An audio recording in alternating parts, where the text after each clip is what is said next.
Smart screen YouTube ಚಾನೆಲ್ಗೆ ಸ್ವಾಗತ. ನಾನು ಶ್ವೇತಾ ಕಲ್ಕಣಿ.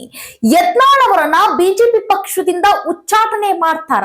ಯಾಕೆ ಅಂತಂದ್ರೆ ಇದು ಎರಡನೇ ಶೋಕಾಸ್ ನೋಟಿಸ್ ಆಗಿರೋ ಕಾರಣಕ್ಕಾಗಿ ಶಿಸ್ತುಬದ್ಧ ಸಮಿತಿ ಈಗ ಶೋಕಾಸ್ ನೋಟಿಸ್ ಅನ್ನ ಯತ್ನಾಳ್ ಅವರಿಗೆ ಕಳಿಸಿದೆ. ಯಾಕೆ ಅಂತಂದ್ರೆ ಮನ ಬಂದಂತೆ ಪಕ್ಷದ ಇದನ್ನ ವಿರುದ್ಧವಾಗಿ ಮಾತಾಡ್ತಾ ಇದ್ದೀರಾ, ವಿಜೇಂದ್ರ ಅವರ ಬಗ್ಗೆ ಮಾತಾಡ್ತಾ ಇದ್ದೀರಾ, ಹಗರಣಗಳ ಬಗ್ಗೆ ನೀವು ಮಾಧ್ಯಮದ ಮುಂದೆ ಮಾತಾಡ್ತಾ ಇದ್ದೀರಾ ಅಂತ ಹೇಳಿ ಈಗ ಬಿಜೆಪಿಯ ಪಕ್ಷ ಹೈಕಮಾಂಡ್ ಶೋಕಾಸ್ ನೋಟಿಸ್ ಅನ್ನ ಕೊಟ್ಟು ಎಲ್ರಿಗೂ ಕೂಡ ಒಂದು ಅಲರ್ಟ್ ಮೆಸೇಜ್ ಅನ್ನ ಕೊಟ್ಟಿದೆ. ಯಾಕೆ ಅಂತಂದ್ರೆ ಈಗ ಎರಡು ಬಣ ಅಂತ ಹೇಳಿ ಗುರುತಿಸ್ಕೊಳ್ತಾ ಇತ್ತು ಬಿಜೆಪಿ ಪಕ್ಷದಲ್ಲಿ. ಒಂದು ಕಡೆ ಅಧ್ಯಕ್ಷ ಆಗಿರುವಂತ ರಾಜ್ಯಾಧ್ಯಕ್ಷರಾಗಿರುವಂತ ವಿಜಯೇಂದ್ರ ಅವರು, ಇನ್ನೊಂದು ಕಡೆಗೆ ಇಲ್ಲಿ ಯತ್ನಾಳ್ ಅವರ ರೆಬಲ್ ಅಂತ ಹೇಳಿ ಇದು ಎರಡು ಟೀಮ್ ಆಗಿ ಗುರುತಿಸ್ಕೊಳ್ತಾ ಇತ್ತು. ಇನ್ನೊಂದು ಬಣ ಯಾವುದು ಅಂತಂದ್ರೆ ತಟಸ್ಥ, ಅಂದ್ರೆ ಇಲ್ಲಿ ವಿಜೇಂದ್ರ ಅವರ ಪರವಾಗಿಯೂ ಇಲ್ಲ, ಇಲ್ಲಿ ಇನ್ನೊಂದು ಕಡೆ ಯತ್ನಾಳ್ ಅವರ ಪರವಾಗಿಯೂ ಇಲ್ಲ, ನಾವು ತಟಸ್ಥವಾಗಿದ್ವಿ, ಒಟ್ಟಿನಲ್ಲಿ ಪಕ್ಷಕ್ಕೆ ಒಳ್ಳೇದಾದ್ರೆ ಸಾಕು ಅಂತ ಹೇಳಿ. ಆದ್ರೆ ಇವತ್ತು ವಿ ಸೋಮಣ್ಣ ಅವರ ದೆಹಲಿಯಲ್ಲಿ ಇರುವಂತಹ ಸರ್ಕಾರಿ ನಿವಾಸಕ್ಕೆ ಅಂತಂದ್ರೆ ಇವತ್ತೇನು ಗೃಹ ಪ್ರವೇಶ ಇತ್ತಲ್ಲ, ಈ ಒಂದು ಕಾರ್ಯಕ್ರಮಕ್ಕೆ ಎಲ್ಲರಿಗೂ ಕೂಡ ಆಹ್ವಾನವನ್ನ ಕೊಟ್ಟಿದ್ರು ವಿ ಸೋಮಣ್ಣ ಅವರು. ಈ ಸಂದರ್ಭದಲ್ಲಿ ಇಲ್ಲಿ ತಟಸ್ಥ ಅಂತ ಹೇಳಿ ಒಂದು ಬಣ ಅಂತ ಗುರುತಿಸ್ಕೊಂಡಿದ್ರಲ್ಲ, ಸೊ ಅದರಲ್ಲಿ ಬಸವರಾಜ ಬೊಮ್ಮಾಯಿ ಅವರಾಗಿರ್ಬೋದು, ಅರವಿಂದ ಲಿಂಬಾವಳಿ ಆಗಿರ್ಬೋದು, ಒಂದಷ್ಟು ನಾಯಕರು ಈಗ ಯತ್ನಾಳ್ ಅವರ ಜೊತೆಗೆ ಮಾತನಾಡ್ಕೊಂಡು ಕುತ್ಕೊಂಡಿರುವಂತದ್ದು, ಇವರೆಲ್ಲರೂ ಗುಂಪು ಕಟ್ಟಿ ಕುತ್ಕೊಂಡು ಮಾತಾಡ್ತಾ ಇರುವಂತದ್ದು, ನಮ್ಮೆಲ್ಲರ ಬಲ ಹೆಚ್ಚಾಗಿದೆ ಅನ್ನೋದನ್ನ ಇವರು ಬಲ ಪ್ರದರ್ಶನವನ್ನ ಮಾಡಿದ್ದು. ಸೊ ಇದೆಲ್ಲವೂ ಕೂಡ ಇಲ್ಲಿ ಹೆಚ್ಚಾಗಿ ಕಾಣಿಸ್ತಾ ಇರೋ ಕಾರಣಕ್ಕಾಗಿ ಈಗ ಯತ್ನಾಳ್ ಅವರಿಗೆ ಶೋಕಾಸ್ ನೋಟಿಸ್ ಕೊಡೋ ಮೂಲಕ ಬಿಜೆಪಿ ಪಕ್ಷದಲ್ಲಿರುವಂತ ಎಲ್ಲಾ ನಾಯಕರಿಗೆ, ಅದರಲ್ಲೂ ರಾಜ್ಯದಲ್ಲಿರುವಂತ ಎಲ್ಲಾ ನಾಯಕರಿಗೂ ಕೂಡ ಈಗ ಹೈಕಮಾಂಡ್ ಅಲರ್ಟ್ ಮೆಸೇಜ್ ಅನ್ನ ಕೊಟ್ಟಿದೆ. ಈಗ ಬರುವಂತ ವಿಚಾರ ಯತ್ನಾಳ್ ಅವ್ರನ್ನ ಉಚ್ಚಾಟನೆ ಮಾಡ್ತಾರಾ ಅಂತ ಹೇಳಿ ಆಬ್ವಿಯಸ್ಲಿ ಗೊತ್ತಿಲ್ಲ ಏನಾಗುತ್ತೆ ಅಂತ ಹೇಳಿ. ಯಾಕೆ ಅಂತಂದ್ರೆ ಇದು ಎರಡನೇ ನೋಟಿಸ್ ಆಗಿರೋ ಕಾರಣಕ್ಕಾಗಿ ಇನ್ನೂ ಆದ್ರೂ ಕೂಡ ಯತ್ನಾಳ್ ಅವರು ಎಚ್ಚೆತ್ತುಕೊಳ್ತಾ ಇಲ್ಲ.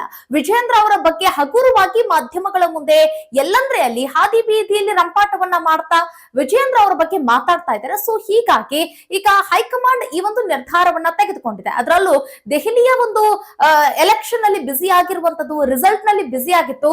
ಈಗ ದೆಹಲಿಯನ್ನ ತಮ್ಮ ಒಂದು ತೆಕ್ಕೆಗೆ ಪಡೆದುಕೊಂಡಿರೋ ಹಿನ್ನೆಲೆಯಲ್ಲಿ ಈಗ ರಿಲೀಫ್ ಆಗಿರುವಂತಹ ಹೈಕಮಾಂಡ್ ಈಗ ರಾಜ್ಯದಲ್ಲಿ ಏನೇನ್ ಆಗ್ತಾ ಇದೆ ಸಮಸ್ಯೆಗಳು ಅದರ ಬಗ್ಗೆ ಒಂದು ಸ್ವಲ್ಪ ಗಮನ ಹರಿಸಿದೆ.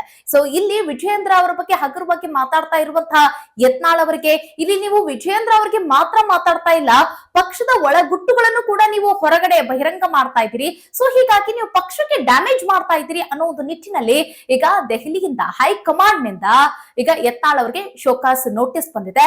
ಅದು ಹೇಗೆ ಅಂತಂದ್ರೆ 72 ಗಂಟೆ ಒಳಗಡೆ ನೀವ್ ಯಾಕೆ ಹೀಗ್ ಮಾಡ್ತಾ ಇದ್ದೀರಾ ಅನ್ನೋದನ್ನ ಇಲ್ಲಿ ಯತ್ನಾಳ್ ಅವರು ಆ ಒಂದು ಲೆಟರ್ ಮೂಲಕ ಮತ್ತೆ ಅವರಿಗೆ ರೀಸೆಂಡ್ ಮಾಡ್ಬೇಕಾಗತ್ತೆ ಮೆಸೇಜ್ ಅನ್ನ.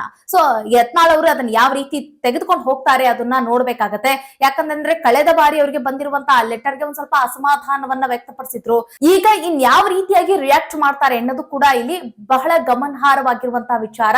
ಜೊತೆಗೆ ಈಗ ಒಂದಿಷ್ಟು ಅನಲೈಸ್ ಮಾಡ್ತಾ ಹೋದ್ರೆ ಇಲ್ಲಿ ವಿಜೇಂದ್ರ ಅವರ ಬೆನ್ನಿಗೆ ಹೈಕಮಾಂಡ್ ನಿಂತ ಅನ್ನೋ ಒಂದು ಪ್ರಶ್ನೆ ಕಾಡತ್ತೆ. ಯಾಕಂತಂದ್ರೆ ಪಕ್ಷದಲ್ಲಿರುವಂತಹ ನಾಯಕರು ಎಲ್ಲರೂ ಕೂಡ ಯಾರು ರಾಜ್ಯಾಧ್ಯಕ್ಷರಾಗ್ಬೇಕು, ಯಾರು ಸಿಎಂ ಆಗ್ಬೇಕು, ಯಾರು ವಿರೋಧ ಪಕ್ಷದ ನಾಯಕ ಆಗ್ಬೇಕು, ಸೊ ಇದೆಲ್ಲವನ್ನು ಕೂಡ ಪಕ್ಷದ ನಾಯಕರು ಒಗ್ಗಟ್ಟಾಗಿ ಕೂತ್ಕೊಂಡು ಚರ್ಚೆ ಮಾಡಿ ಒಮ್ಮತದ ನಿರ್ಧಾರವನ್ನ ತೆಗೆದುಕೊಳ್ಳಿಕ್ಕೆ ಇಲ್ಲಿ ಒಂದು ಅವಕಾಶ ಇಲ್ವಾ ಅನ್ನೋದು ಗೊತ್ತಾಗ್ತಾ ಇದೆ. ಯಾಕಂತಂದ್ರೆ ಯತ್ನಾಳ್ ಅವರ ಬಣ ಏನ್ ಕೇಳ್ತಾ ಇದೆ ಅಂತಂದ್ರೆ ಇಲ್ಲಿ ರಾಜ್ಯಾಧ್ಯಕ್ಷರಾಗಿರುವಂತಹ ವಿಜಯೇಂದ್ರ ಅವರು ಸರಿಯಾಗಿ ಕೆಲಸ ಮಾಡ್ತಾ ಇಲ್ಲ ಅಂತ ಹೇಳಿ ಅವರ ವಾದ ಆಗಿದೆ. ಸೊ ಅದಕ್ಕೆ ಯಾಕೆ ಏನು ಅನ್ನೋದು ಸೂಕ್ತ ಕಾರಣವನ್ನ ದೆಹಲಿಗೆ ಅವ್ರನ್ನ ಕರೆಸ್ಕೊಂಡು ಕೇಳ್ಬೇಕಾಗಿತ್ತು. ಇವರೆಲ್ಲರೂ ಸಹಿತ ದೆಹಲಿಗೆ ಹೋದಾಗಲೂ ಸಹಿತ ಹೈಕಮಾಂಡ್ ನಾವು ಹೇಳ್ದಾಗ ನೀವು ಬರ್ಬೇಕು, ನಿಮಗ್ ತಿಳಿದಾಗ ನೀವು ಬರೋ ಹಾಗಿಲ್ಲ ಅಂತ ಹೇಳಿ ಅವರಿಗೆ ಅಸಮಾಧಾನವನ್ನ ಉಂಟು ಮಾಡುವಂಗೆ ಮಾಡಿತ್ತು. ಸೊ ಆ ಕಾರಣಕ್ಕಾಗಿ ಯತ್ನಾಳ್ ಅವರು ಬೇಸರವನ್ನ ವ್ಯಕ್ತಪಡಿಸಿದ್ರು.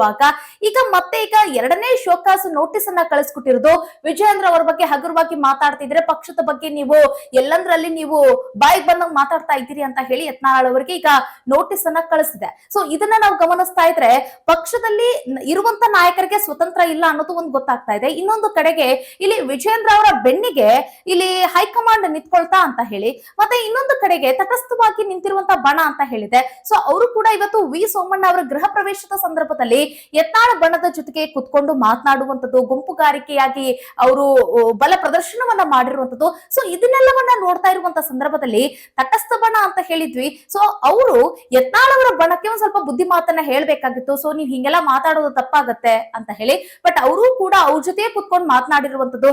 ಸೊ ಇದೆಲ್ಲವೂ ಕೂಡ ಒಂದಷ್ಟು ಚರ್ಚೆ ಆಯ್ತು. ಸೊ ಹೀಗಾಗಿ ಈಗ ಸ್ಟ್ರಾಂಗ್ ನಿರ್ಧಾರವನ್ನ ಹೈಕಮಾಂಡ್ ತೆಗೆದುಕೊಳ್ತು ಅಂತ ಹೇಳ್ಬೋದು.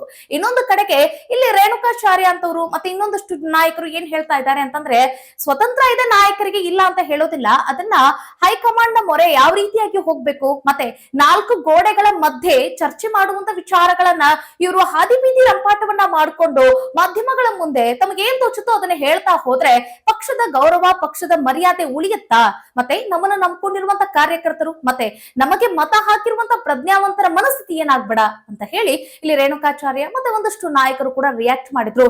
ಯಾವ ಕುರಿತಾಗಿ ಅಂತಂದ್ರೆ, ಯತ್ನಾಳ್ ಅವರಿಗೆ ಬಂದಿರುವಂತಹ ಶೋಕಾಸ್ ನೋಟಿಸ್ ಕುರಿತಾಗಿ ಇನ್ನು ಮುಂದೆ ಯತ್ನಾಳ್ ಅವರು ಎಚ್ಚೆತ್ತುಕೊಳ್ಳಿ ಅಂತ ಹೇಳಿ ಕೂಡ ಒಂದಷ್ಟು ಜನ ಮಾತಾಡ್ತಾ ಇದ್ದಾರೆ, ಹೈಕಮಾಂಡ್ ಕೂಡ ಮಾತಾಡ್ತಾ ಇದೆ. ಬಟ್ ಇನ್ನು ಮುಂದೆ ರೆಬಲ್ ಬಣ ಆಗಿ ಗುರುತಿಸ್ಕೊಂತಾ ಇರುವಂತಹ ಯತ್ನಾಳ್ ಅವರ ನಡೆ ಏನು ಅನ್ನೋದೇ ಬಹಳ ಕುತೂಹಲದಿಂದ ಕೂಡಿದೆ. ಯಾಕೆ ಅಂತಂದ್ರೆ ಕಾಂಗ್ರೆಸ್ ನಾಯಕರು ಒಂದಷ್ಟು ನಾಯಕರನ್ನ ಸೆಳೆಯೋ ಒಂದು ಯತ್ನದಲ್ಲೂ ಕೂಡ ಇದ್ದಾರೆ. ಸೊ ಅದರಲ್ಲಿ ಈಗ ರೆಬಲ್ ಬಣ ಅಂತ ಗುರುತಿಸ್ಕೊಳ್ತಾ ಇರುವಂತಹ ಬಿಜೆಪಿಯ ನಾಯಕರು ಎಲ್ಲಿ ಕಾಂಗ್ರೆಸ್ಗೆ ಅವರು ಹೋಗ್ಬಿಡ್ತಾರ ಅನ್ನೋದು ಕೂಡ ಇದೆ. ನೋಡೋಣ ಏನೇನ್ ಆಗುತ್ತೆ ಅಂತ ಹೇಳಿ. ಯತ್ನಾಳ್ ಅವರ ನಡೆ ಬಹಳ ಕುತೂಹಲದಿಂದಿದೆ. ಸೊ ಅವ್ರು ಹೀಗೆ ನಡ್ಕೊಂಡು ಹೋದ್ರೂ ಸಹಿತ ಹೈಕಮಾಂಡ್ ಅವ್ರನ್ನ ಉಚ್ಚಾಟನೆ ಮಾಡೋದ್ರಲ್ಲೂ ಕೂಡ ಎರಡು ಮಾತಿಲ್ಲ. ಏನೇನಾಗುತ್ತೆ ಮುಂದಿನ ಬೆಳವಣಿಗೆ ಅನ್ನೋದನ್ನ ನಾನು ನಿಮ್ ಮುಂದೆ ತಪ್ಪದೆ ಇಡ್ತೀನಿ ಅಂತ ಹೇಳ್ತಾ ಮುಂದಿನ ವಿಡಿಯೋದಲ್ಲಿ ಮತ್ತೊಂದು ವಿಚಾರದೊಂದಿಗೆ ಸಿಗೋಣ. ನಮಸ್ಕಾರ.